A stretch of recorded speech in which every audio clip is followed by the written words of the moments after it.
Thank you again so much for tuning in to the Eric Lee Brown Show. Financial freedom is yours. Today I have the privilege of interviewing my friend Ezra Brown. He is the owner of True Source Group, a company that provides internal corporate delivery to some of the largest companies in the state of Michigan. Today, he is going to share with you some of his money-making secrets, and he is also going to reveal to you why he sold his Bentley in 4 months.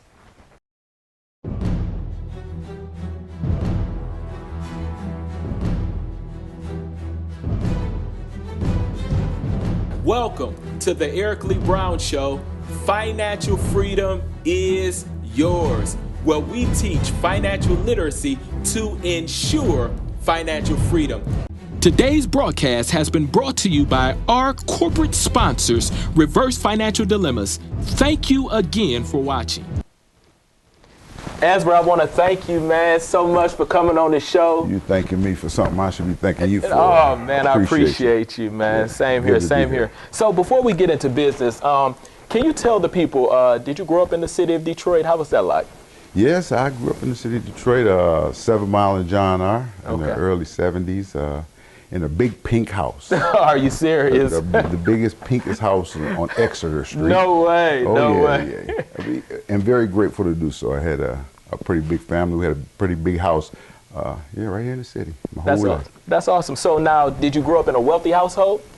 Monetarily, no. Absolutely not. Okay. I had 7 brothers and sisters. From a mixed family. My mother was Mexican, my father was black, and he never made more than $5 an hour. Never made more than $5 an hour. Seriously. With 8 kids. I promise you. And he made it work. And that's what's the amazing part. My father kept 2 new cars. Wow. And kept us fed. So yeah. Okay, that's awesome. So what was the first investment you made in business, or the first business you would say that you own? Okay, so I owned a business and didn't realize I owned a business in that I didn't point myself in the direction of a business. So I worked at a marina. When I first came back to Michigan, I worked at a marina, and people would want their boats waxed. Okay. Right? So I would make very substantial income waxing boats, but it became so plentiful I couldn't do it all myself. Yeah. So I hired guys. Everybody has this number. Yeah. And so you tell a guy you're going to give him $10 an hour, and he'll wax a boat for you. But he works 8 hours. Yeah. I'm making $1,400 for a 42-foot boat. I'm paying him $80. That is amazing. So when I discovered the middleman is the best place to be. That's where the money is. That is awesome. Now, what I want you to do real quickly, I want you to take a look at the screen. Can we get the screen switch real quickly? And I want you to just let me know if you recognize not that vehicle, but the other vehicle. See if you can go the other way. Okay, do you recognize this vehicle? Okay, so what you have there is that something like your first vehicle? That's a Cougar. It might be a Lynx. My very first car was that color.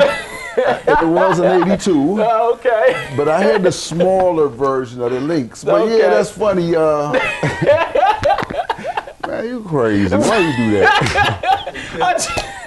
Why you do that? I'm trying to take you back. I'm trying to take you back. Well, you actually did, even with the wheels. Yeah. Okay. Wow. You know what that is? That really is a Mercury 1981, I believe. I know yours was 82. Yeah, but you know what that is? Really, that's a memory. Yeah. That instantaneously took me back to a time where things weren't the same as they are now. Wow, that's amazing. That's amazing. It is amazing. Yeah, that's awesome. That's awesome. That's quite and humorous as well. Yeah.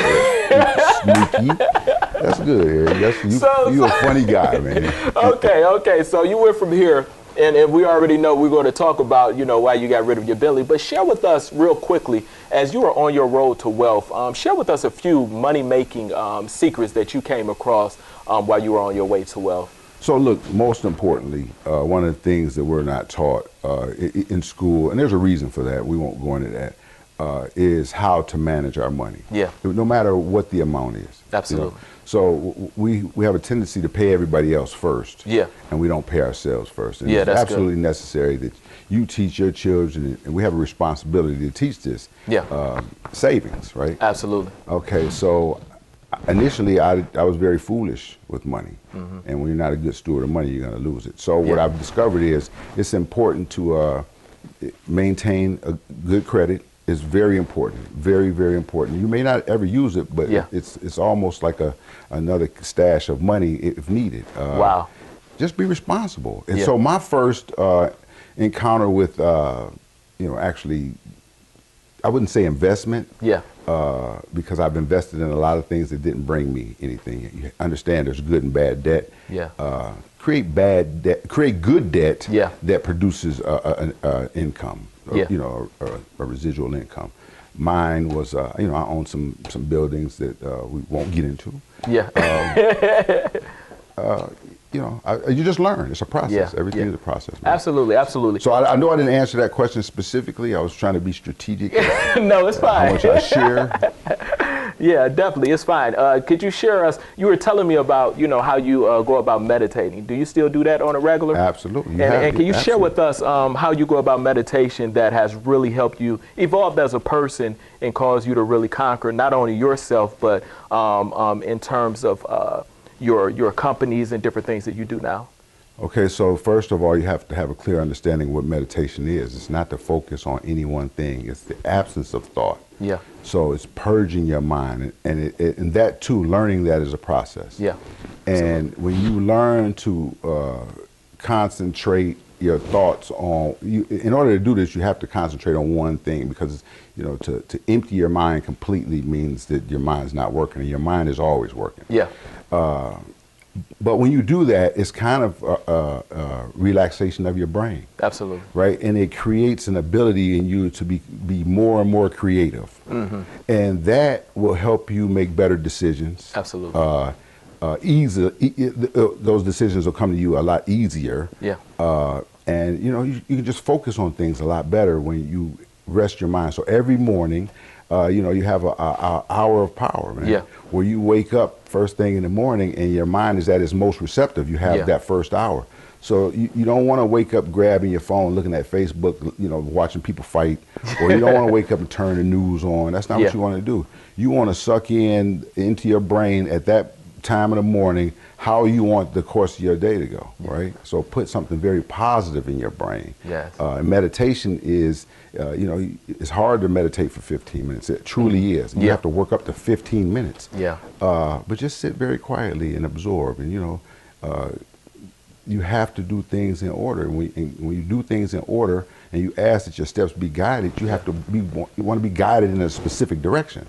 So, empty your brain for the first 15 minutes and then focus on what it is you want for your life, either for that day, for that week, for that year, however you want to do it, whatever it is at that time. So this is what I do. Today, I focused on this.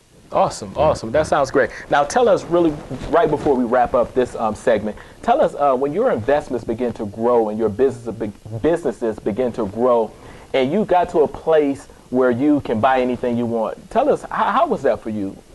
That transition? What you don't realize is what I didn't realize is the things that I thought that I wanted before I can acquire those things I really didn't want. Okay. So it is a very unique feeling to be able to just go cash out anything. 40, 50, 60 grand. And I did it so wrong. I can tell you, my very first luxury car was a Cadillac STS from Don Massey Cadillac. And I went in there with a friend of mine, and it was this black STS with these Nietzsche rims on it, and it was all tinted out. It was in the showroom. And Don Massey came up to me, kind of chubby old guy. He said, "You want that car, kid?" And I was like, "Yeah," right? But I never even thought that I could have it at that moment because it wasn't something that I sought out. And I didn't realize what a number in the bank can provide for you. So he took my social security number and walked back out and said, "Put that kid's car outside." Wow. That was it, man. Then I realized, like, wait a minute, something happened here. Because I didn't have the realization of understanding that simply because I had an amount in the bank meant that you're going to start getting things. Wow, that's amazing. Once I realized that, buddy, it was on. It was on and popping. Very foolishly. You guys don't go anywhere. When we come back, Ezra is going to share with you why he let go of his Bentley in 4 months. Stay tuned in.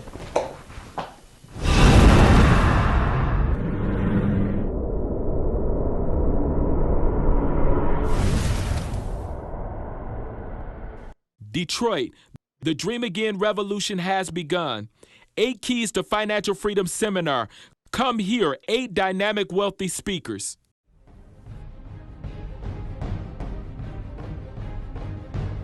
Thank you guys so much for tuning in again.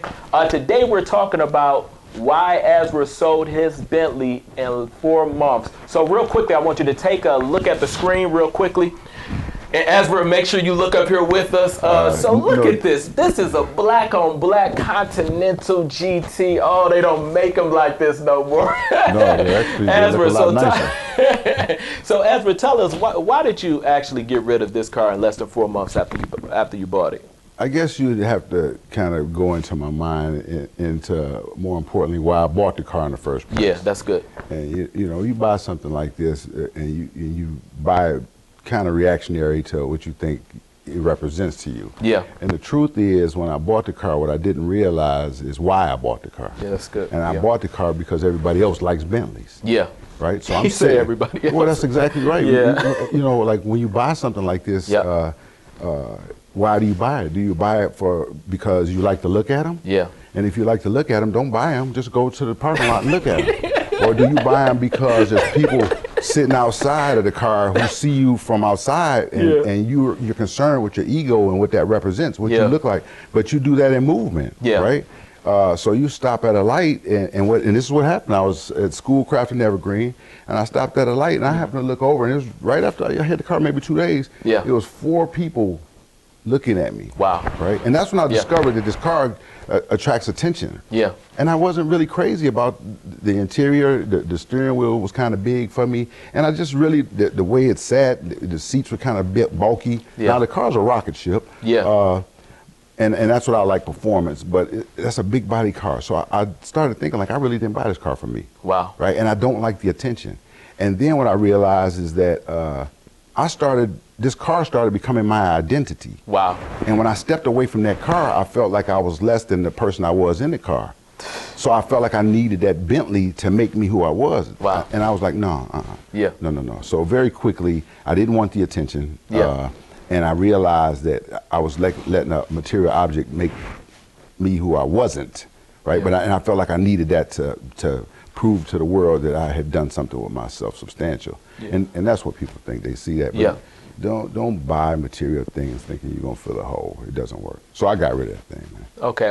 In 4 months, you were like, it's a done deal. It was a 4-month process of everybody looking at you and where you go. You do get treatment. It's like pulling out an American Express black card. Yeah. People have an understanding of what that card represents. And so, they adjust themselves to you, but that's not who I am. Absolutely. So before you acquired wealth, or while you were acquiring wealth, did you believe that wealth alone would make you happy? So you have to understand the difference between what wealth is and what rich is. There's a correlation between the two. That there is a difference, right? Mm-hmm. Wealth absolutely does make you happy. Wealth, right? But what is wealth? Wealth is not something monetarily. Wealth is something internal. That's good. Now, rich, quote unquote rich, money does not make you happy. It doesn't have the money is a material thing. And you acquire material things with money. Although it's a tool, and it can create some situations that make you feel a little bit better. Money itself and the things that you buy with it, it'll never satisfy the spiritual or emotional hole in you, right? So absolutely. I would say that no, money is not a satisfier a true satisfier. So it's important to know that you can take care of your family, and you don't have the concerns of a gas bill, water bill, or any bill. That's wonderful, right? But the money itself, no. What I discovered is it creates casualties in your life. And people view you and judge you based on their shortcomings and the lack of their efforts. And because you've made an effort or something was successful for you in terms of the measurement through monetary means, you lose friends, family. Then you start thinking about how you look at people. You question everybody's motive that comes in your life. It's very uncomfortable. I still have problems with it. A lot of times I talk about this, man, it really makes me cry, the fact that you don't know who wants you for you. Is it for Ezra, or is it for what Ezra has? So, you know, as a man, you go out there and you seek the comfort and company of women, and what happens is, and I don't mean women per se, I mean, you know, opposite sex, and you question their motives. Absolutely. Like, when they gonna get to that gas bill part? Yeah. You know, so, and you start looking at your friends like, we boys because of what I provide, you know, like the big fish, right? There's a big fish, and then there's a little fish that swims under the big fish, right? Under the sharks, right? Yeah. And what all that little guy's doing is waiting for this guy to chew something and drop something. Wow. And then you start wondering, like, you question everybody's motive. No, it's very uncomfortable, man. That's something. So what would you say, for our viewers out there, what would you say that they should chase after? Instead of chasing after money, what would you say is the number one thing that they should really chase after, to grab a hold of, in order for them to live a fulfilled life? Well, you already know the answer to that. Absolutely. And I know this audience knows the answer to that. You don't have to chase God. Yeah, right? yeah, absolutely. Okay, so but if we're going to talk about earthly things, God is always number one. We all know absolutely, that. absolutely. But love and happiness and family is more important than any amount of money that you can generate. Absolutely, right? absolutely. Now, you want your family to be happy, and you want to, you know, relieve some of the stresses of lack. Obviously, you want to put forth an effort to do that, but just know that you can do that with $50, man. if you don't have bills, you know, like if you can cover your bills, you got an extra 50. Take everybody to dinner, man. Enjoy yourself. Enjoy life. It's spontaneous. It happens one moment at a time. Do what you need to do. Love your family, man. Yeah, that's number one for me. Yeah. So in the middle of that, even as you mentioned, God, purpose, right? You know, I think God really reveals to people their purpose. So let's look at the screen real quickly. Let's go to this next screen, and let's look at the definition real quickly of purpose. It says the reason for which something is done or created, or for which something exists. And let's go real quickly. I love the way that Mark Twain puts this. Let's go to the next slide. Mark Twain says there are two most important days in your life are the days you are born. The two most important days of your life are the days you are born and the day you find out why. So that's what this is more so about than anything, that we have to come to a place that when we understand that if we chase after our purpose, provision is going to be there for us. What do you think about that? Absolutely. If you want fulfillment, you have to do the things that you're here to do. And I would venture to say that if you ask 99% of the people in this world what it is their purpose is, they can't tell you. Absolutely. Right? Yeah. So if you truly want to attain some sense of internal satisfaction, you have to determine what your purpose is. The only way you can do that is to go inside yourself and say, what am I here for? Right? Yeah. And the way that feels is perfect. Yeah.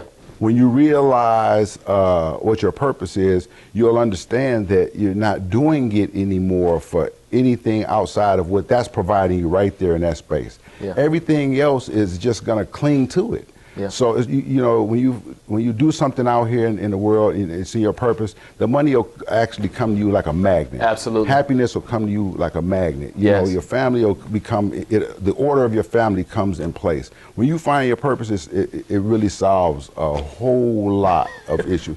You have to have contrast in order to appreciate your purpose, right? Absolutely. So you have to have the adversity. You have to have the struggle. You can't appreciate darkness without light. It doesn't exist. That's it's good. Darkness or light. So you have to have those things. And when you get in your purpose, man, this my purpose. I found my purpose. I really found my purpose. I'm not kidding you. Yeah, that's awesome. So listen, you guys, I know you're learning a ton from Ezra today. Listen, when we come back, Ezra is going to reveal to you the most important thing in his life right now. Stay tuned in.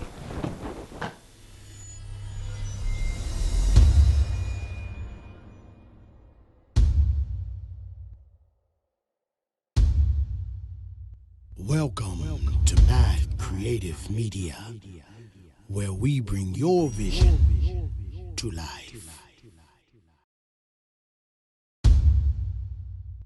Imagine if your dreams had wings and could fly, but without boundaries. This is what you would have.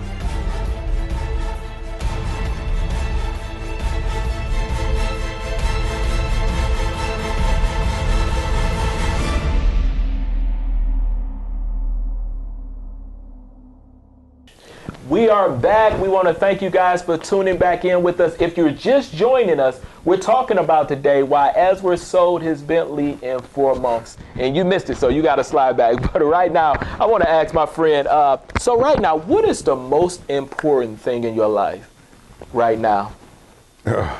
This is the easiest one. Man, I love my kids. You love your kids. That's awesome. My purpose is as a father. Yeah. That's my purpose, man. Yeah. Yeah. And you understand when you create a life, you're responsible for the outcome of that life, always. Yeah. And so you try to be the best provider, the best instructor, the best disciplinary, with everything that you need to be. And I love my children, man. I love my children. That's awesome. That's awesome.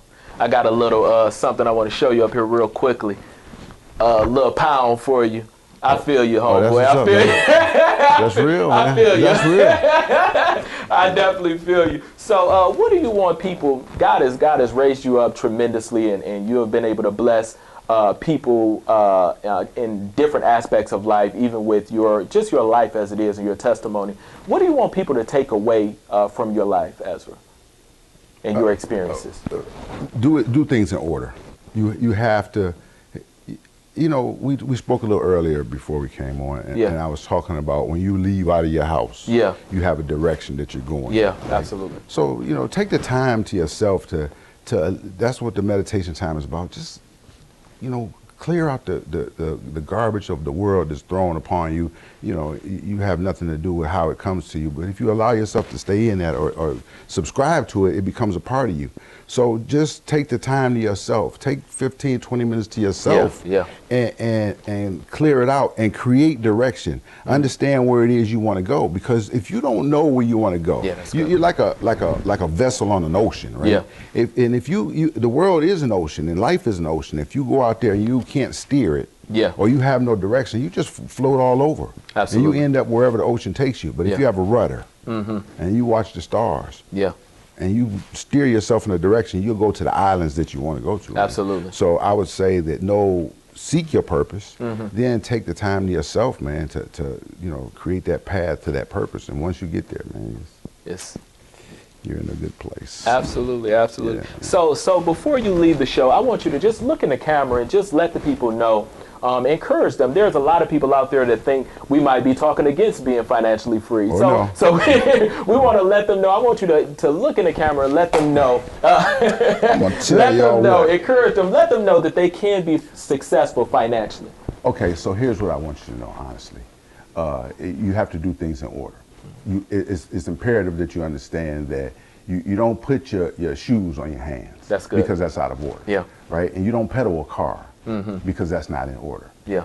But when you do the things in order to achieve that task that you set out to achieve, like drive a car, when you do that in order, you accomplish that task. Yeah. So that's how you acquire money. Yeah. You find the things that you love to do, that's the easy part. Yeah. And then you do those things in order. Yeah. So if it's a mile away, absolutely. Right? Don't worry about a mile away if that's where it's at. Yeah. Worry about the next step that you have to take to get to the next step. That's good. If you do these things, it's not magic. It's just how it is. Yeah. When you wake up in the morning, you don't just lay there and expect that your day is going to get, the things of your day are going to get done. You have to get out of bed. You have to put forth the effort to do those things. Yeah. And when you do that, we're all where we want to be. That's good. Because if you wanted to be somewhere else, you would do something different. That's good. And whatever you attempt to do, you set out to do it. It's not failure complete until you stop. Right? When you give up, then you fail. Yep. You're going to get knocked down. Yep. Les Brown has a saying, man. If you get knocked down on your back. Because if you can look up, you can get up. Right? That's awesome. Just keep getting up. Just keep getting up, keep moving. Anybody can do it. Anybody can do it. We're tricked to look in different directions and to lack belief in ourselves. But I promise you, there's guys who have doctorate degrees who are doing it, and there's guys who have GEDs that are doing it. There's guys who, if you notice, most of the wealthiest guys in the world drop out of college. I'm not telling you to do that. Yeah. I'm simply saying, don't know that you can acquire any amount that you want. Absolutely. Any amount that you want. And you be specific though. When you ask God for something, truly, you have to be specific. Absolutely. Because it's relative. When you say I want to be rich, Yeah. $10 is rich to somebody, the poorest nation in the world. Absolutely. So you be specific. If you want $10 million, tell God, create that path for $10 million and watch it happen. I used to write stuff on my mirror and soap, and I continue to do this. Yeah. And because it plants in your subconscious mind. Yeah. And the condensation will wash the soap down. Let it happen. Don't touch it. And you're gonna look in that mirror every day because I love looking in the mirror, obviously. No, I'm just joking. Just joking, I know. No, not really. I love myself. Yeah, me too. You gotta love yourself. But it plants in your subconscious mind. Yeah. And you know, the universe will turn in the direction you need it to do to attain that number. And I have many stories. We have a short amount of time about how I create my number and how I get to it. It's not magic. You get what you want. Absolutely. Well, I definitely do appreciate you, sir, man. Such a privilege of having you on the show. Listen, you guys, if you haven't learned nothing today, it's because you didn't want to learn anything today. Listen, be blessed. Right now, I speak over your life that riches are coming to you, that your best days are ahead of you. Tune in next Saturday. Love you. Keep your eyes on me. Going places. One love, one life. Man, that was awesome, bro. Yeah.